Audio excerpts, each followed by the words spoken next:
up, y'all? Appreciate you showing up, hanging out. This is my man. Like and subscribe. So, one of the comments from the last video was a question about the Sony mobile phone acquisition. What do they call Savage Games or something? I know it's dark. I'm sorry, it's late. So Savage Games, founded in 2020, has made, to my knowledge, 0 games. I don't know, is that a good thing or a bad thing? I'm not too sure. But I would say this.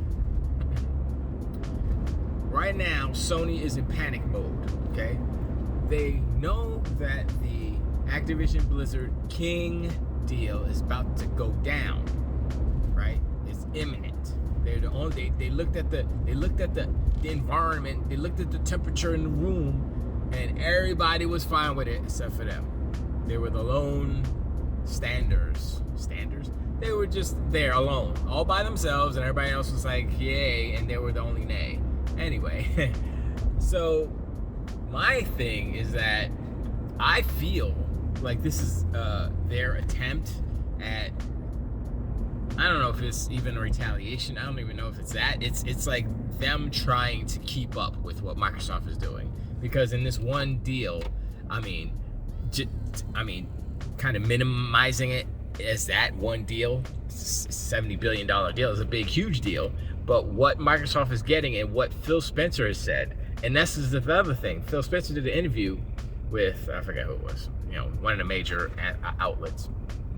Not a video game outlet, it was more of a USA Today or something. And correct me in the comments because I can't remember. But anyways, it was like, I think she was Asian, half whatever. Anyway, so he said in there that the King acquisition was what they were looking for when they were going to acquire Activision. It wasn't about Call of Duty. He didn't even mention Call of Duty. I mean, he may have, later, but it was like King and Blizzard. Now, he did that because, I believe he did that because, Sony made a big deal about Call of Duty, right? And then Phil was like, okay, you want to play that? Okay. And so he put it to the interviewer and the media, if you will, that King is a bigger deal than Call of Duty. And so is Blizzard, because Blizzard is PC. World of Warcraft, as old as that game is, and that's an old game for boomers or whatever, dude, that game changed the game. It changed the subscription model for games. People were spending $15 a month just to play World of Warcraft. Do y'all remember those days? That's what was up. And so I'm like, okay, so they got that. They got King with Candy Crush. It's just a money-making machine, right? So already with this acquisition, they got King making just bazillions of dollars a minute with Candy Crush, and then they got Blizzard, which is World of Warcraft. They have a bunch of IPs with Blizzard. Sony has Savage Games, and what have they made? Like, what's the point of them? And I know they have, I believe there's a couple of studios underneath that, or they have other studios, whatever, all mobile. It's this whole mobile initiative. I've seen a lot of influencers out there, oh man, Sony's doing this mobile initiative, blah, blah, blah. And I'm like, okay.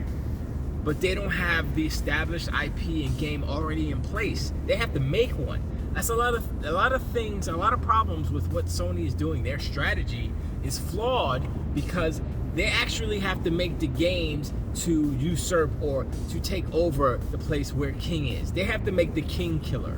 Remember when Sony tried to make the Halo killer? They never made that game. They tried, but they never made that game. So now they're putting themselves in the same position. They have to make the King killer. They have to make World of Warcraft killer or whatever. They have to make games that they have to make these new games. They're jumping into games as service, which is part of the mobile arm of this whole thing, and they have to make these games. Now, Destiny is one, sure, but they're supposed to be making a brand new game. So, and Destiny is part of the the circle of games that exist, right? So Sony bought that. That's the one good thing about that acquisition. But still, if they're gonna do all these other games based off of their IPs, that's what they said for this AAA mobile studio gonna make. What are they gonna do? Uncharted Runner or something? I mean, people said Astrobot Runner. Well, yeah, sure, but I mean, are they gonna be the Candy Crush killer? That's the question. That's what they need. I don't think so. I don't think their IP is strong enough for the mobile space. Unless they do what Uncharted Go, like how they did Tomb Raider Go, and that was a flash in the pan. Nobody's playing that anymore. Who's playing CS:GO? Not CS:GO. What was it? It was Hitman Go. Who's playing that? Hitman Go. Who's playing Hitman Go? Who's playing Hitman Go? Nobody's playing that. That's not in the zeitgeist anymore. They're playing all these other freaking games, sim games. It's like, it's crazy. I got some youths I know. I'm gonna go ask them what games y'all playing. So I go, where are you playing over there, youngin? But yeah, I mean, it's a reactionary move. Once again, like I said before, a lot of Sony this generation is reaction because they were on cruise control when they got into this generation, because their hubris is strong and they think that they're the best and all that stuff. But they're not, because if they were the best, they wouldn't have to be scrambling to put together some mobile strategy, because they wouldn't need it, or they would already have it in place because they're the best. But they're not the best. So a lot of these ponies knocking unicorns, they keep clinging on to that number, the unit sales number, and you know, that's only gonna be there for so long. And to piggyback off of that, I've heard a lot of people say that the price increase of the PlayStation 5 will not affect sales. That's some bullshit, okay? Price always affects sales.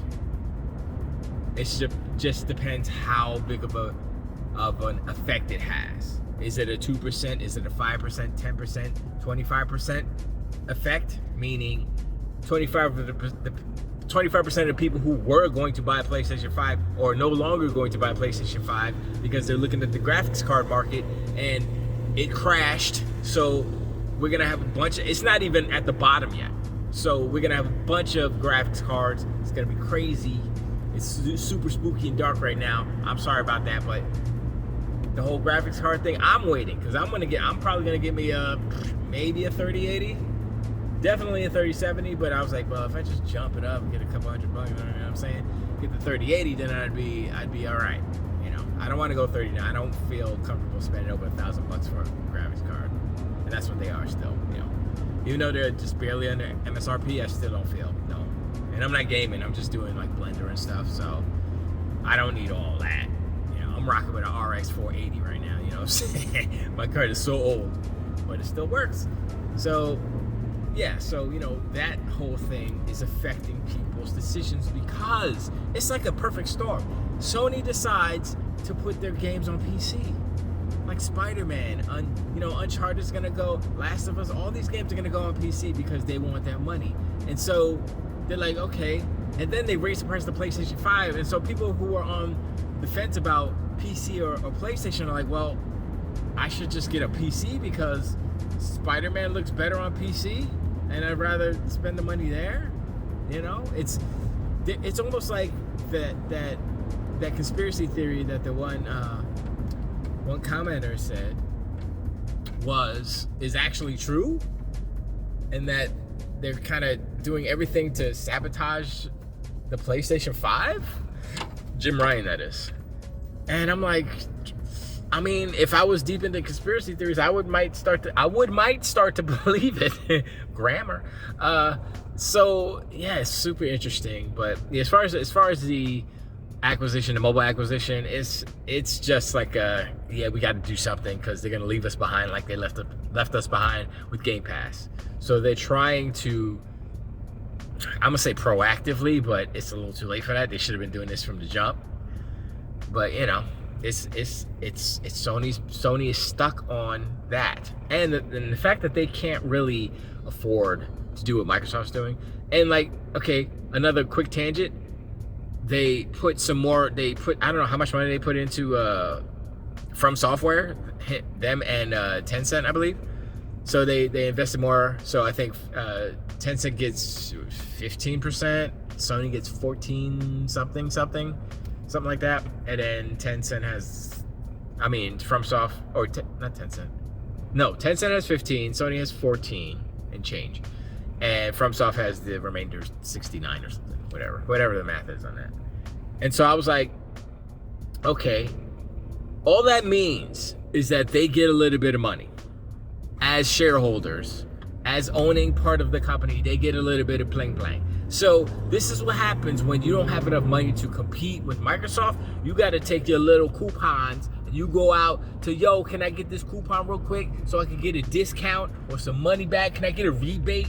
Sony's playing the rebate game with these devs, trying to buy a little piece of this, little piece of that, so they can get any little trickle of money that they can get. That's not a bad strategy, but when you're going against Microsoft, that's not going to win. You're not going to win with that unless one day you decide to outbid everybody and buy, 50 more percent or something, and they allow it. From says, yeah, we out. You can buy, you can own a Sony.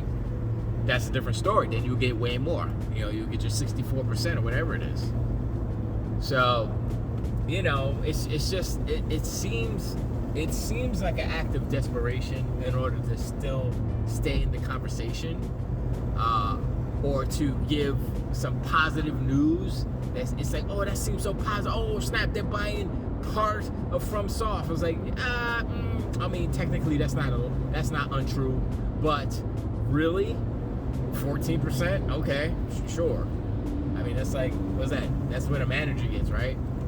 that's what your agent gets. Come on, son. It's like, they're trying, but they up against the big dogs, and it's going to be a very hard road for them to even stay in the game at this point.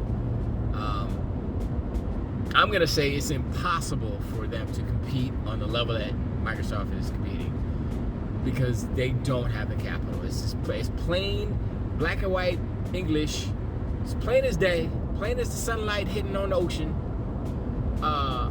They don't have the money. They don't have the capital. They cannot compete with Microsoft.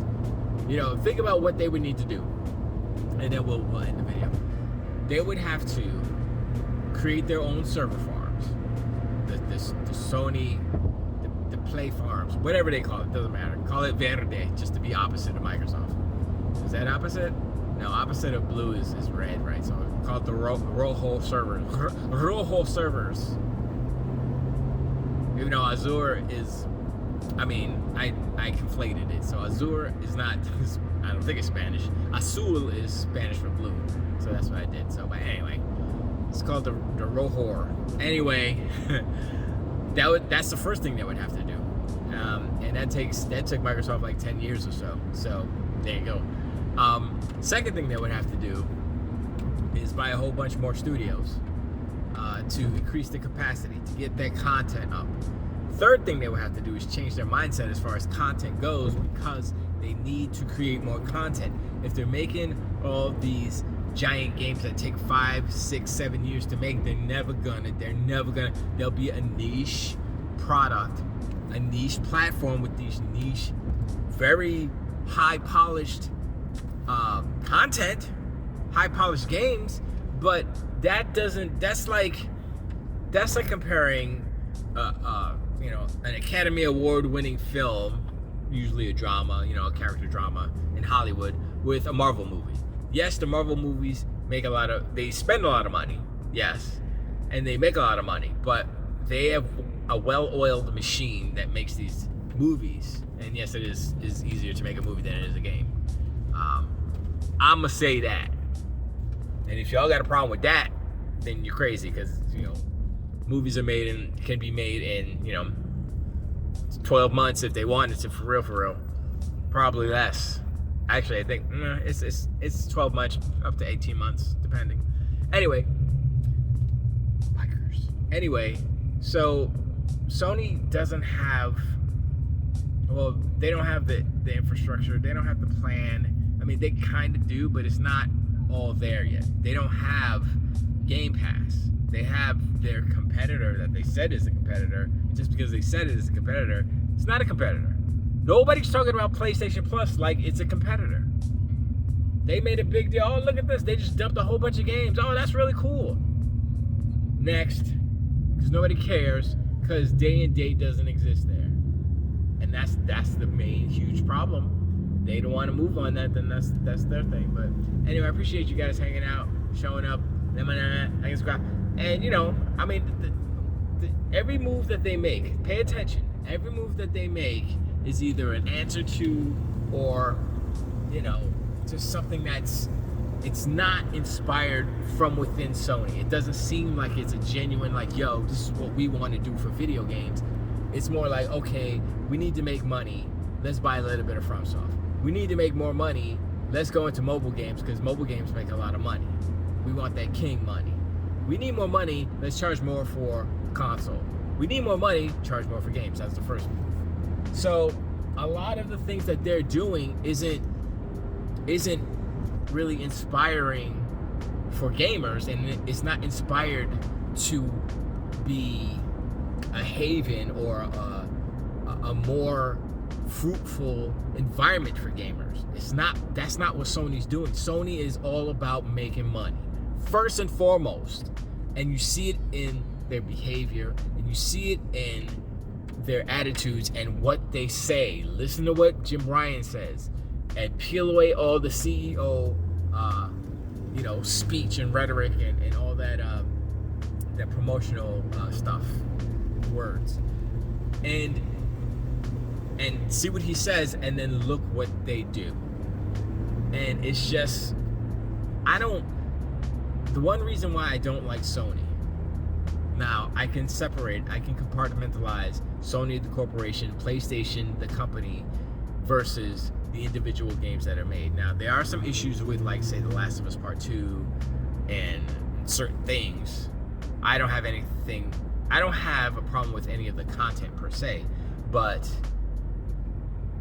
you know, certain things as far as how I already talked about how they could have paced that game a little bit better to give it, it was more of like a shock, and they're going for shock value instead of respecting the character a little bit more and kind of reading the room and understanding that all the players who played the first game like Joel for the most part. I mean, I didn't like him. Once that last scene in the first game, I was like, he's a mother flower. Oh snap. You know, he's not a good guy, is he? No.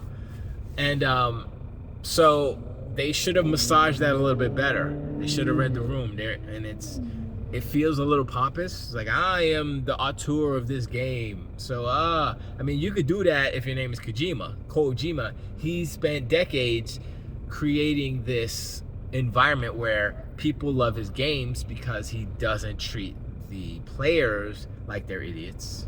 He doesn't have any type of pomposity.